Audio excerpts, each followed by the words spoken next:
So ಈಗ ಕನ್ನಡದಲ್ಲಿ ನೇರವಾಗಿ 30th ರಿಲೀಸ್ ಆಗ್ತಾ ಇದೆ. ನೆಕ್ಸ್ಟು ರಿಷಬ್ ಅವರು ಬೇರೆ ಲ್ಯಾಂಗ್ವೇಜ್ಗಳಲ್ಲಿ ಡಬ್ ಮಾಡಿಸಿ OTT ಅಥವಾ ಆ ಥರ ಏನಾದರೂ ಇದೆಯಾ? OTT ಅವರು ಏನು ನಮ್ಮ ಕಡೆ ತಿರುಗ್ತಿಲ್ಲ, ಸೊ ಅವ್ರ ಬಗ್ಗೆ ಮಾತಾಡೋದ್ರಲ್ಲಿ ಏನು ಪ್ರಯೋಜನ ಇಲ್ಲ ಅಂತ ಅನ್ಕೊಳ್ತೀನಿ. ಯಾವುದು ಅದೆಲ್ಲ ತಗೊಂಡಿದ್ದಾರೆ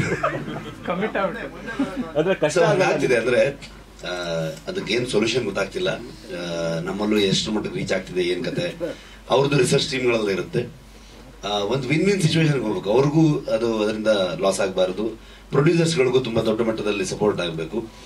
ಅದಕ್ಕೆ ಅದು ಅಂದ್ರೆ ಪ್ರತಿ ಸಲನೂ ಒಂದಷ್ಟು ವರ್ಷಗಳ ಮಧ್ಯದಲ್ಲಿ ಕೆಲವು ಕ್ರೈಸಿಸ್ಗಳು ಬರುತ್ತೆ. ಈಗ ಹಂಗೆ ನೋಡೋಕೋದ್ರೆ ಟಿವಿ ಚಾನಲ್ ಅವರು ಸಿನಿಮಾಗಳು ತಗೊಳ್ತಾ ಇಲ್ಲ, ಅವರೆಲ್ಲ ಇಲ್ಲೇ ಇದಾರಲ್ವಾ, ಬೆಂಗಳೂರಲ್ಲೇ ಆಫೀಸ್ಗಳಿದೆ, ನಾವು ಯಾಕೆ ಅವ್ರನ್ನೇನು ದೂರ್ತೀವಿ. ಸೊ ಅವರು ಇನ್ಯಾವುದೋ ಪ್ರೊಡಕ್ಷನ್ ಮತ್ತೊಂದು ಅವ್ರದ್ದೇ ಆದಂಥ ಲೆಕ್ಕಾಚಾರದ ಮೇಲೆ ಮಾತಾಡ್ತಾರೆ. ನಮಗೆ ಉಳ್ಕೊಂಡಿರೋದು ಒಂದೇ, ಜನರ ಹತ್ರಕ್ಕೆ ಬರ್ತಾ ಇದ್ದೀವಿ. ಸೊ ಥಿಯೇಟ್ರಲ್ಲಿ ಬಂದು ಜನ ನೋಡಿದ್ರೆ ಮಾತ್ರ ಸಿನಿಮಾ ರಿಕವರ್ ಆಗುತ್ತೆ, ಇಲ್ಲ ಅಂದ್ರೆ ಇಲ್ಲ ಅಂತ ಸಿಚುವೇಶನ್. ಆಸ್ಟಿಗಲ್ಲಿ ಇಲ್ಲಾಂದ್ರೆ ಯೂಟ್ಯೂಬ್ ಇದೆ. ಬೇರೆ ಲ್ಯಾಂಗ್ವೇಜ್ಗಳಿಗೆ ಆ ಥರದ್ದು ಏನೋ ಪ್ಲಾನ್ ಮಾಡಿಲ್ಲ ನಾವು. ಸಂಪೂರ್ಣವಾಗಿ ಕನ್ನಡದಲ್ಲೇ ಸಿನಿಮಾನ ರಿಲೀಸ್ ಮಾಡ್ಬೇಕಂತ ಅನ್ಕೊಂಡಿದೀವಿ. ಸೊ ಅಷ್ಟೇ. ಆದ್ರೆ ಜನ ಇವತ್ತು ಇಷ್ಟ ಆದ್ರೆ ಖಂಡಿತವಾಗ್ಲೂ ಸಬ್ ಟೈಟಲ್ ನೋಡ್ತಾರೆ ಅಂತ ಅನ್ಕೊಳ್ತೀನಿ ನಾನು.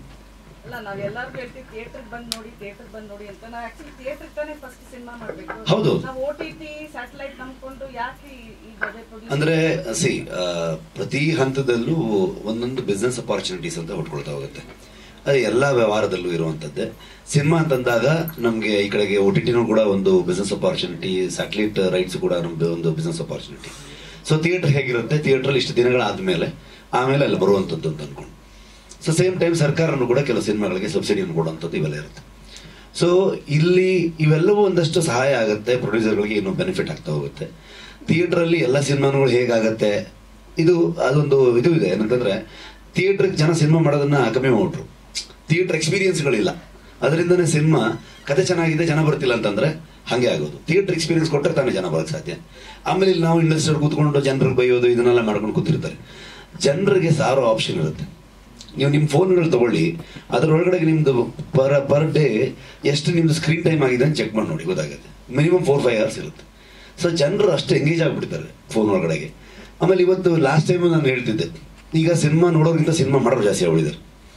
ನಿಮ್ಗೆ ಸೌರ ಸಂಖ್ಯೆ ಜಾಸ್ತಿ ಆಗಿರೋದ್ರಿಂದ ನಿಮ್ಗೆ ಎಲ್ಲರೂ ಮನೇಲಿ ಗಂಡ ಹೆಂಡತಿ ಅವರಿಬ್ಬರೇ ಶೂಟಿಂಗ್ ಮಾಡ್ತಿರ್ತಾರೆ, ಅವರಿಬ್ಬರೇ ಎಡಿಟ್ ಮಾಡ್ತಿರ್ತಾರೆ, ಅವರಿಬ್ಬರೇ ಮ್ಯೂಸಿಕ್ ಮಾಡ್ತಿರ್ತಾರೆ, ಅವರಿಬ್ಬರೇ ಡೈಲಾಗ್ ರೈಟರು. ಅವರೇ ಒಂದು ಪಂಚಲಿ ನೋಡಿದ್ರೆ ಹೆಂಡತಿ ಒಂದು ಪಂಚ್ ಹೊಡಿತಾರೆ. ಸೊ ಅವರೇ ಒಂದು ಹಾಡು ಬರೀತಾರೆ. ಸೊ ಅದು ಮಿಲಿಯನ್ಸ್ ಗಟ್ಟಲೆ ವ್ಯೂಸ್ ಆಗುತ್ತೆ. ಅದರಲ್ಲಿ ಕಮೆಂಟ್ಸ್ ಚೆಕ್ ಮಾಡ್ತಾ ಇರ್ತಾರೆ. ಅವ್ರು ನಮ್ಗಿಂತ ಫುಲ್ ಬಿಸಿ ಇದ್ದಾರೆ ಅವರು. ಸೊ ಆಮೇಲೆ ಫಿಲ್ಮ್ ಮೇಕರ್ಸ್ಗಳಿಗೆ ಎಲ್ಲ ಫಿಲ್ಮ್ ಮೇಕರ್ಸ್ಗಳು competition, writers, cinema industry competition ಸುಳ್ಳು. ಆಕ್ಚುಲಿ ಇವತ್ತು ಆಕ್ಚುಯಲ್ ಕಾಂಪಿಟೇಷನ್ ಇರೋದು ಆಡಿಯನ್ಸ್ ಜೊತೆಗೆ. ಅವರು ಸಿಕ್ಕಾಪಟ್ಟೆ ಅಪ್ಡೇಟೆಡ್. ನಾನು ಇದನ್ನ 3-4 ವರ್ಷ ಮುಂಚೆನೇ ಹೇಳಿದ್ದೆ ಇದೇ ಜಾಗದಲ್ಲಿ. ಆಡಿಯನ್ಸ್ ಯಾವತ್ತು ನಮ್ಗಿಂತ 2-3 ವರ್ಷ ಮುಂದೆ ಇರ್ತಾರೆ. ನಾವು 3 ವರ್ಷ ಹಿಂದೆ ಮಾಡಿರೋ ಕತೆ ತಗೊಂಬಂದು ಅವ್ರಿಗೆ ಇವತ್ತು ಹೇಳಿರ್ತೀವಿ. ಅವ್ರು ಇವತ್ತು ಫ್ರೆಶ್ ಆಗಿ ಹೋಗ್ಬಿಟ್ಟು ಒಂದು 10 ಲ್ಯಾಂಗ್ವೇಜ್ ಸಿನಿಮಾಗಳನ್ನ OTTಯಲ್ಲಿ ಅಲ್ಲಿ ಇಲ್ಲಿ ಥಿಯೇಟರ್ ಎಲ್ಲ ಕಡೆ ನೋಡ್ಕೊಂಡ್ ಬಂದಿರ್ತಾರೆ. ಸೊ ನಾವು ಅಪ್ಡೇಟ್ ಆಗಿದೆಯಲ್ಲಿ ಎಲ್ಲಿ ಅಪ್ಡೇಟ್ ಆಗಬೇಕು, ಅವ್ರಿಗಿಂತ ಸ್ವಲ್ಪ ಮುಂದೆ ಹೋಗೋ ಪ್ರಯತ್ನ ಮಾಡಬೇಕು. ಆವಾಗ ಅವ್ರಿಗೆ ಓಕೆ, ಅವ್ರು ಬಂದು ನಾವು ಮಾಡಿ ಮುಗಿಸ್ಬೇಕಾದ್ರೆ ನಾವು ಒಂದು ಹತ್ರಕ್ಕೆ ಬರ್ಬೋದು. ಅವಾಗ ತುಂಬಾ ದೊಡ್ಡ ಗ್ಯಾಪ್ ಇದೆ ಆಡಿಯನ್ಸ್ಗೂ ನಮಗೂ. ಸೊ ಅದನ್ನ ನಾವು ಟ್ರೈ ಮಾಡ್ಬೇಕಂತ ನಾನು ಅನ್ಕೊಳ್ತೀನಿ. ಸೊ ಹಂಗಾಗಿ ಥಿಯೇಟ್ರೇ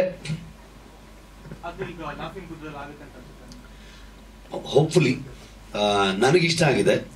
ನಾನು ಒಬ್ಬ ಪ್ರೇಕ್ಷಕನಾಗಿರೋದ್ರಿಂದ ಅದೇ ತರದಲ್ಲಿ ಆಡಿಯನ್ಸ್ಗೂ ಕೂಡ ಇಷ್ಟ ಆಗುತ್ತೆ ಅಂತ ಅನ್ಕೊಳ್ತೀನಿ ನಾನು. ಸೊ ಸಾಂಗ್ ನೋಡಿದಾಗ ಜನರಿಗೆ ಎಷ್ಟು ಇಷ್ಟ ಆಗುತ್ತೆ, ಈ ತರದ್ದು ಸಾಂಗ್ಗಳು ಇಷ್ಟ ಆದರೆ ಅವ್ರು ಬರ್ತಾರೆ. 15ನೇ ತಾರೀಕು ಅಂದ್ರೆ 14ನೇ ತಾರೀಕು ರಾತ್ರಿನೇ ನಾವು ಟ್ರೈಲರ್ ಬಿಡ್ಬೇಕಂತ ಅನ್ಕೊಂಡು ಪ್ಲಾನ್ ಮಾಡ್ಕೊಂಡಿದ್ದೀವಿ. ಸೊ ಟ್ರೈಲರ್ ನೋಡಿದಾಗ ಇನ್ನು ಹೆಚ್ಚು ಕ್ಲಾರಿಟಿ ಸಿಗ್ಬೋದು ಜನರಿಗೆ. ಐ ಹೋಪ್ ಈಗ ತುಂಬಾ ದಿನದಿಂದ ಜನರು ಥಿಯೇಟರ್ಗೆ ಬಂದಿಲ್ಲ ಅನ್ನೋದು, ಭೀಮಾದಿಂದ ಏನೋ ಸ್ವಲ್ಪ ಜನ ಥಿಯೇಟರ್ಗೆ ಬರ್ಬೋದು ಅನ್ನೋಂಥ ನಂಬಿಕೆಯಲ್ಲಿದ್ದೀವಿ ನಾವು ಚಿತ್ರರಂಗ.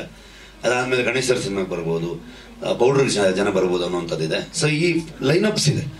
ಒಂದು ಹೋಪ್ಫುಲಿ ಚೆನ್ನಾಗಿರೋ ಸಿನಿಮಾಗಳು, ಥಿಯೇಟರ್ ಎಕ್ಸ್ಪೀರಿಯನ್ಸ್ ಕೊಡುವಂಥ ಸಿನಿಮಾಗಳು ಲೈನಪ್ ಅಲ್ಲಿ ಇದೆ ಅನ್ನೋ ನಂಬಿಕೆಯಲ್ಲಿದ್ದೀವಿ ಅಷ್ಟೇ. ಸೊ ಅದು ಫಾಲೋ ಅಪ್ ಅಲ್ಲಿ ಜನರಿಗೆ ನಂಬಿಕೆ ಉಳ್ಕೊಂಡ್ರೆ ಖಂಡಿತವಾಗ್ಲೂ ಮುಂದಿನ ಸಿನಿಮಾ ಬರ್ಬೋದು ಅನ್ನೋಂಥ ಒಂದು ಆಶಾಭಾವನೆ ಇದೀವಿ. ಹೇಳುವುದಕ್ಕೂ ಕೇಳುವುದಕ್ಕೂ ಸಮಯವಲ್ಲ. ಅಂಡ್ ನಾನು ಇಲ್ಲಿ ಇನ್ನೊಂದು ವಿಚಾರ, ನಾನು ಸ್ವಲ್ಪ ನಮ್ಮ ಗಲಿಬಿಲಿಯಲ್ಲಿ ಕೆಲವೊಂದು ಹೇಳೋದು ಮರ್ತುಬಿಟ್ಟೆ. ಹೆಚ್ಚಿನ ವಿಡಿಯೋಗಳಿಗೆ ಪ್ರತಿಧ್ವನಿ ಯೂಟ್ಯೂಬ್ ಚಾನೆಲ್ ಸಬ್ಸ್ಕ್ರೈಬ್ ಮಾಡಿ, ಬೆಲ್ ಐಕಾನ್ ಕ್ಲಿಕ್ ಮಾಡಿ.